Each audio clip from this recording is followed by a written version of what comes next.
Fed says interest rates will remain near zero for a few more years.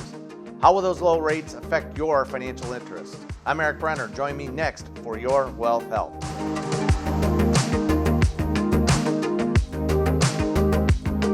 Hello and welcome to Your Wealth Health. I'm Erik Brenner, owner of Hilltop Wealth Solutions. If you're watching us on Facebook, please share us with someone who could use this information. And thanks for watching us on yourwealthhealth.com. Joining me today is Matt Aurenz, our Director of Wealth Management at Hilltop Wealth Solutions. Matt is in the studio with me, but we are continuing to practice social distancing. He's about 6 feet away to my right. Big news from Fed recently. Chairman Jerome Powell and the other board members announced that they will keep interest rates near zero for another 3 years. So Chairman Powell recently said that we think that the economy is going to need low interest rates which support economic activity for an extended period of time. So Matt, how do we think about that? Extended period of time, we're really thinking years.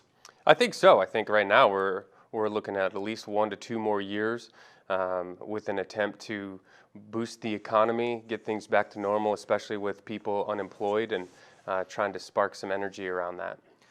So let's talk about what that's really going to do. I mean, low interest rates, there are some advantages to it, and there are certainly disadvantages. Sure. I think the advantage for most people is financing buying power, right? Low interest rates particularly are helping people with mortgages, auto loans, those types of things, even potentially extending into student loans. But their purchasing power can go a little further. You can buy a little bit larger of a house or a little bit more car.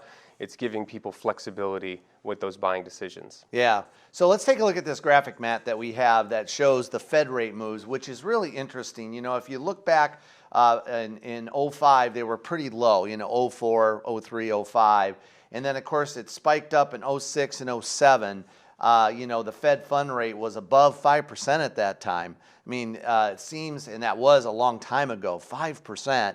That's almost unheard of now. It really is, and if you think about the last time they raised rates or coming out of that area into 05, it was out of the early tech bubble crash.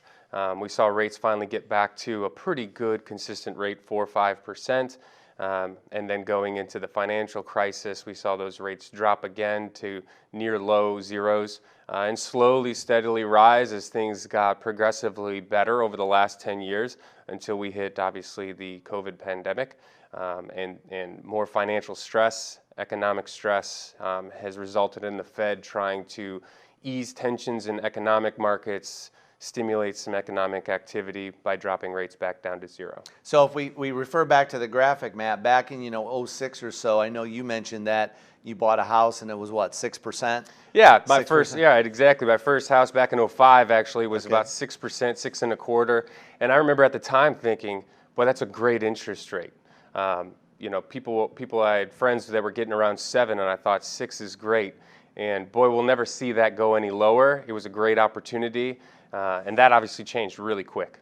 Yeah, and now, under 3% is what we're hearing, 2 3/4, which is just amazing as it relates to rates. Exactly, and even retirees right now, just last week I had some clients who secured a new loan in retirement for a second property they were looking at, and they got about 2.5% on a 15-year. And I just think that's phenomenal. The purchasing power for them, the stress that it takes off of those required payments, it's just really astronomical. Now, on the flip side, borrowing money's good. On the flip side, trying to get yield, that's a real challenge in this environment, and we see this as long-term. So you just need to come to reality, right? Exactly. The long-term implications of this can be a challenge for people, especially when you're taking a look at how do I invest money conservatively, right? And I remember back in 05, 06, people had money in money market rates. They were getting 5%. It was really risk-free investing almost,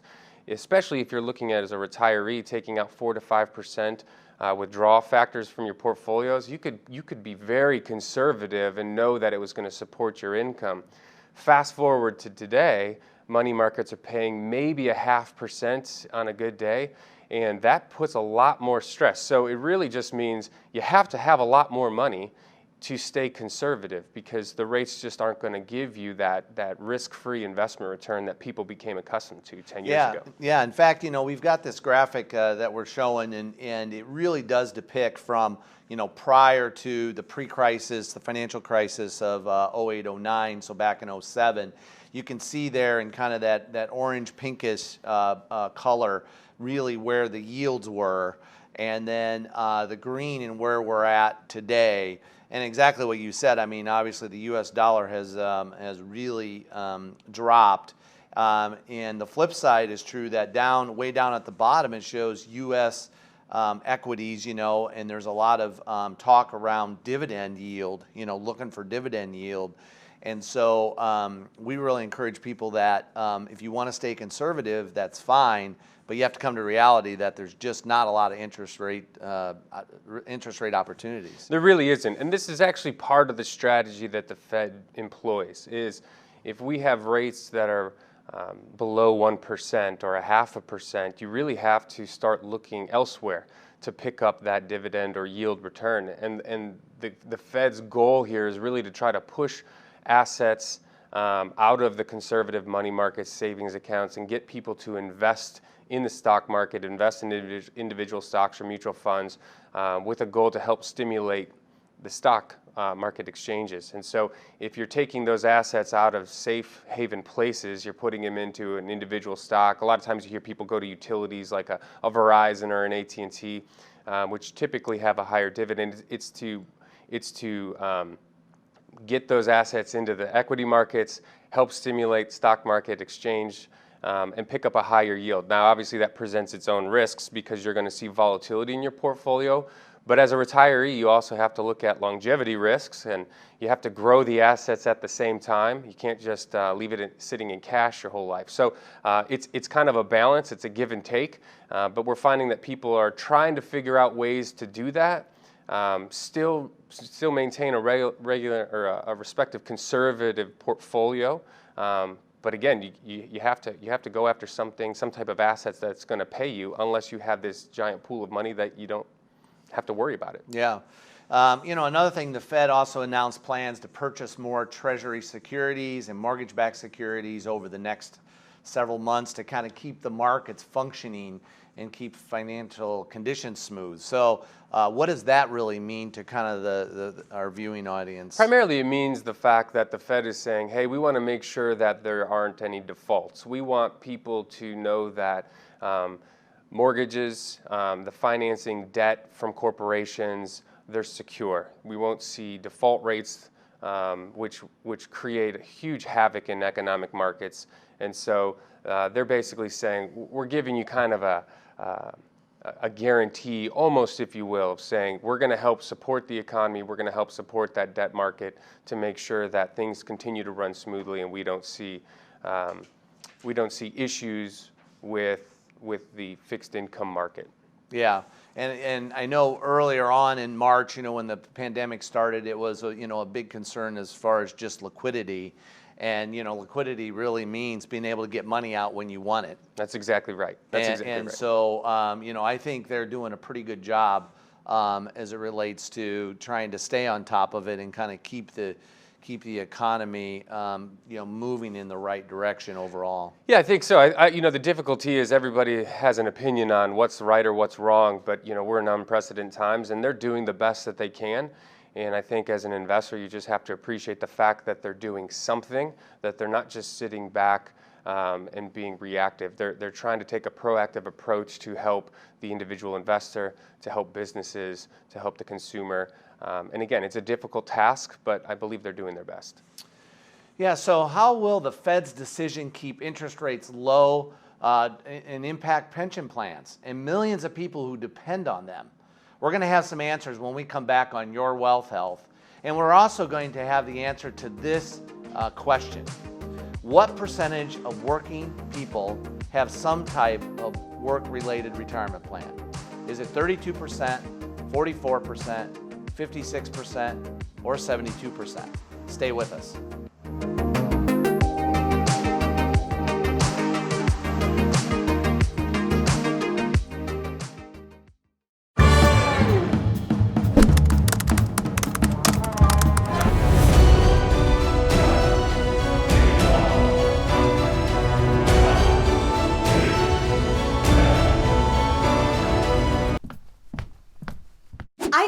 work, do e-learning, and keep this house clean.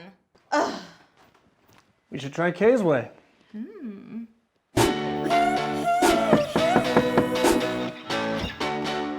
heard you were dirty, so we came in a hurry.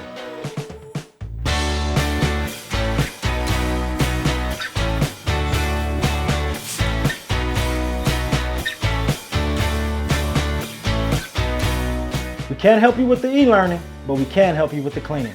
Try Kay's way.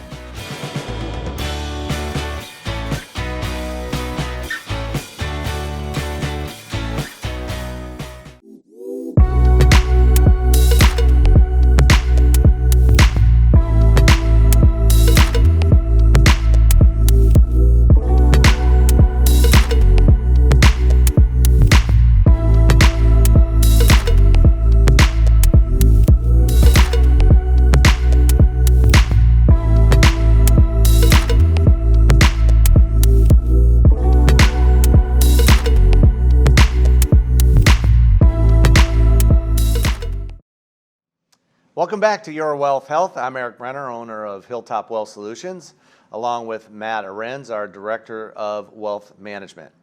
We're talking about the Federal Reserve Board's recent announcement that it will keep interest rates near zero for the next at least 3 years. It's not the greatest news for pension funds. In fact, if we take a look at the graphic that we have some information on how many people really, Matt, have pension funds. And in the private sector, if you look at right now, it's about 12%, pretty low. We know that was a lot higher years ago. I think most people realize or know if they were not affected, they know somebody that was affected that maybe had a pension plan and does not. They did a lot of early buyouts. And there's also still a lot of work in that area to be done, Matt, in having people participate in more retirement savings. If you look at the graphic, I mean, 47% of private sector workers participate in a retirement savings plan. So that's pretty low. It is low. I think that's definitely something that people were used to, having some type of pension plan that helped save for their retirement automatically. That has since shifted. The responsibility is now moving towards the individual employee to save, but there hasn't been, I would say, enough participation or traction in that space. But I think it's something that hopefully we'll see ramp up more and more as automatic enrollments and those types of things begin to really kind of streamline the retirement savings plan. Yeah, and then if we look at from a state and local government workers, the graphic is, it's much higher. It's pretty well known if you if you work there, you have a high likelihood of having a pension, and you can see there's actually 76% there. And one of the things that we stress all the time on the show is you cannot base your retirement plans on what your parents did. For multiple reasons. One is longevity, obviously the pension plan, and less pension plans is another one. But this low interest rate environment, we've got some concerns on how this is going to affect pensions longer term. We do. Again, if you just refer to our last, before the break, we talked about with the Fed keeping rates so low, that just adds added stress to requiring a good investment return out of a portfolio. So you're having to take a little bit more risk in the pension reserve funds to generate, whether it be just dividends, whether it be total performance and share price growth. It's not as easy to attain more conservative or risk-free investment returns via money markets and short-term bonds, that type of thing. So it does require the pension fund manager to get a little bit more crafty, or just figure out how do we take on risk without overexposing ourselves and creating big market disruptions. Yeah. So how does this create more pressure on Social Security? Well, I think Social Security is the same. They have to figure out a way to invest those the reserve money at a way that's not overexposing itself. I think the advantage, though, is that Social Security and pension plans do have the fact that people are constantly paying in. So, Social Security has every time you get a paycheck, your payroll is dumping money into that system. Pension plans also have that same advantage. So while you're working, they're still feeding money in as an employer into those systems. So the existing retirees have new money coming in as they're withdrawing money coming out. So that's good. We're concerned more about the reserves of those and how to manage those properly to get growth with, again, out overexposing risk. Yeah, so there's the point with Social Security, and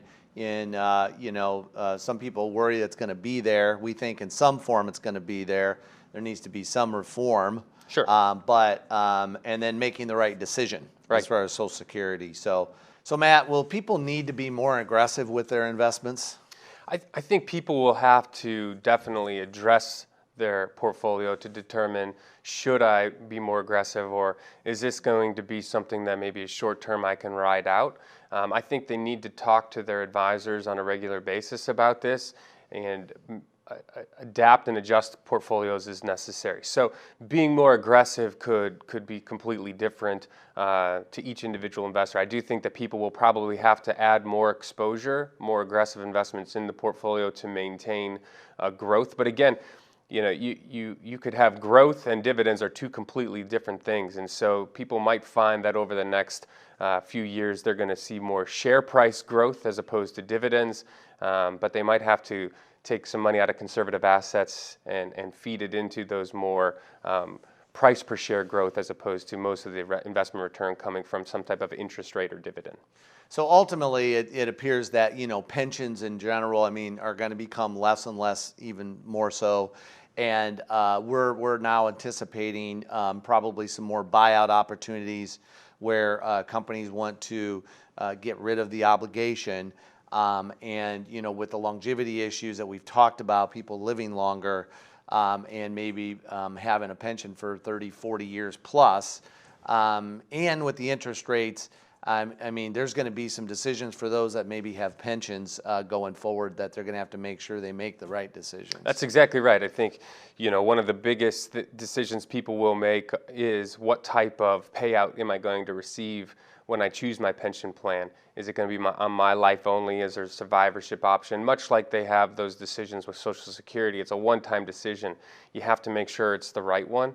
And I do believe that when you look at longevity, that is a risk, and the actuary who's managing that pension plan has to determine how long are people living, what kind of benefit options are they taking, what's the current interest rate environment, what's the portfolio return. That's a lot of data to calculate, and it doesn't change overnight, but we are seeing that trend becoming much more difficult, which is why employers are saying, let's take the responsibility off of ourselves in this pension plan and shift it over to the employee and make them save for their own retirement. So people have to work longer, maybe in some cases? They potentially could. They might have to work longer. It just really depends on how they manage their accounts. If they were relatively aggressive, let's say before we went into this recession, and they saw their account values drop 30 or 40%, and then they got scared and took it out and put it into conservative assets and didn't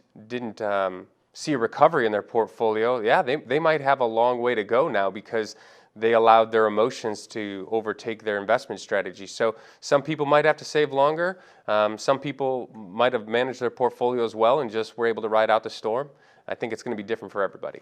So I think, kind of to sum it up, we're just saying with low interest rates, if someone has, $100,000 in an account and it's earning, 0.5%, you're talking about $500 versus, they may have earned $3,000 or $4,000 back when interest rates are 3 or 4%.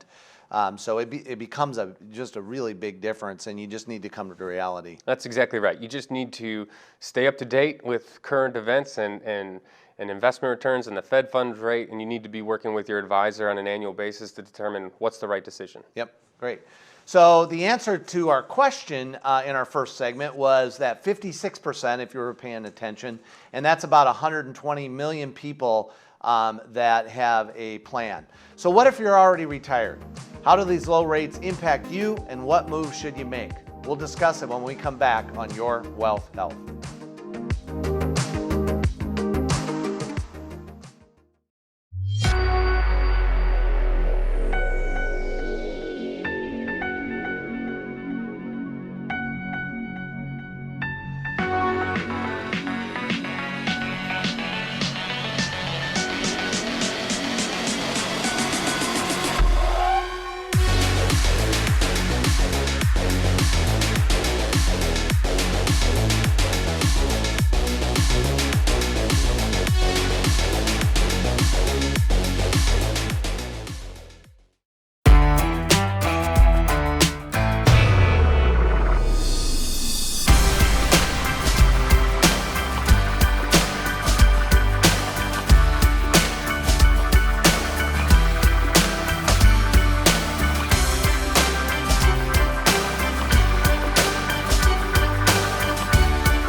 Sam's Car Wash, corner of State Road 23 and Fur Road in Granger. Welcome back to Your Wealth Health. I'm Erik Brenner along with Matt Aurenz, and we've been discussing the recent news that the Fed is going to keep interest rates near zero for another 3 years. How will that impact people who are already retired? Let's take a look at some of the ways retirees will feel the effect, Matt. So we've got a graphic here on the screen. Rates on fixed index annuities will likely fall. I know if people have annuities, in the contract, there's kind of a minimum rate that those annuity companies have to pay. And we see if you're not at the minimum rate now, those certainly could be affected. Right, those can be affected. So it's definitely something that you want to pay attention to. And before you go buying an annuity or investing in an annuity, make sure it's the right one for you. Make sure that the decision that you're making is going to be one that actually is benefiting you also long term. You don't want to get tied into something with long surrender schedules or high fees. You really have to pay attention to annuities. They can be very beneficial, but they can also be cost prohibitive. Yeah, and there are annuities out there that do not have the surrender charges, as you mentioned, Matt, and so those could be a good option. Certainly the yields on savings accounts, CDs, we already talked about that in the prior segments, but for retirees just to earn interest, I mean, that's a real challenge. It is a real challenge, and I think you just mentioned CDs, and CDs is a big one. I think a lot of times people will have a CD, they were getting a 2 or 3% return, rates fall, and it's not something that they're paying attention to. And if you don't make a decision on, do I stay in that CD or do I cash it out, oftentimes if it's at a bank, it just rolls into a new term. And so people will have a 2, 3, or 4 year CD that rolls into a new term. It could be tied up for another 2 or 3 years, and now they're collecting maybe a 0.5%, a 1% return. And they lose the liquidity option on it. There could be penalties to surrender that. So it's just something that you have to really stay and pay attention to. So this next one on the screen is put more pressure on long-term care companies. Matt, we've seen this just drastically change over the years.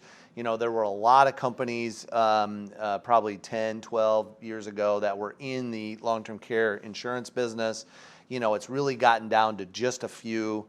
I don't think they really planned on the amount of usage on the insurance side. Obviously, insurance companies are making money. They plan on some using it, but not all of them. And this longevity issue, I mean, we continue to see this whole industry, this long-term care industry, although it's needed, will be challenged. It will be, and it's still relatively new, 20, 30 years that these products have been around, and they're still trying to determine what's the best way to price it and pay for it. And it's not just long-term care. You could have assisted living, you could have home health care options on your policy. Longevity just continues to allow people to live longer, advancements in medical and science that is prolonging people's life, which is great, but it also puts a hindrance on the long-term care facilities or insurance companies to determine how to accurately price what that's going to look like.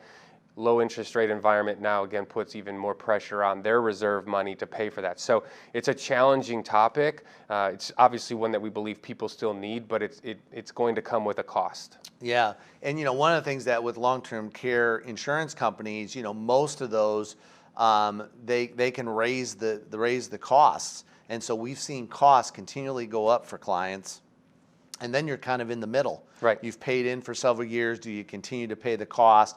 So, one of the things that I think that we look at now is kind of a blended solution where, first off, they're guaranteed. Costs can't go up. And secondly is if you don't use the long-term care benefit, at least there's a little bit of death benefit. So somebody gets money out of the policy. Right. And it's guaranteed. Right. So they can't raise it. So I think that's something to consider going forward because I think with these interest rates and longevity, you want to just be careful and not lock yourself into something that has accelerating costs. Exactly, and I think that just is credit to that long-term care industry and the insurance company industry to say, We realize that there's some setbacks or some negatives to our contracts in the past, and so they continue to develop what that product looks like to provide various types of solutions and strategies. And I think as a consumer, you just have to look at them. That doesn't necessarily mean you have to buy them or you can afford them. Sometimes you can, sometimes you can't, but it is something that is continuing to change, and it makes sense to look at your options, and you can make the appropriate choice to go forward or not. And what about growing concern about inflation? Yeah, I think inflation is a big one. That's kind of one that we realize in the stock market. We need inflation to help support stock market prices. If rates are low and inflation continues to go up, if that's not moving along with it, that becomes different. Your purchasing power diminishes on an annual basis, but inflation does traditionally help the stock market. And so it's a give and take with the Fed funds rate. And that's something that the Fed really pays attention to. Their goal is to help push inflation because we don't want to get into a deflationary standpoint. We've seen that be a huge concern for a country like Japan over the last 20 years. Yeah. So ultimately, people may have to take more risks. They really need to take a look at what return do they really need to average to provide themselves in their overall retirement. That's exactly right. Yep. Well, thanks, Matt. So if you have any questions about how the Fed's policy might impact your retirement plan, we're here to help. We offer a free 30-minute phone consultation that you can take advantage of, and you can call us at 833-889-7526 or visit our website at hilltopwealthsolutions.com. And you can also schedule a free phone consultation online if you wish. We've got more than 100 years of combined experience on our advisory team, and we'd love to hear from you. October is just around the corner, and for the 17th year, October is Cyber Security Awareness Month. We all do so much business online now, it seems like almost everything we do is somehow connected to the internet. And with the pandemic, there are more scam artists out there than ever before. So it's so important that you know how to protect yourself from cyber theft and scam alerts.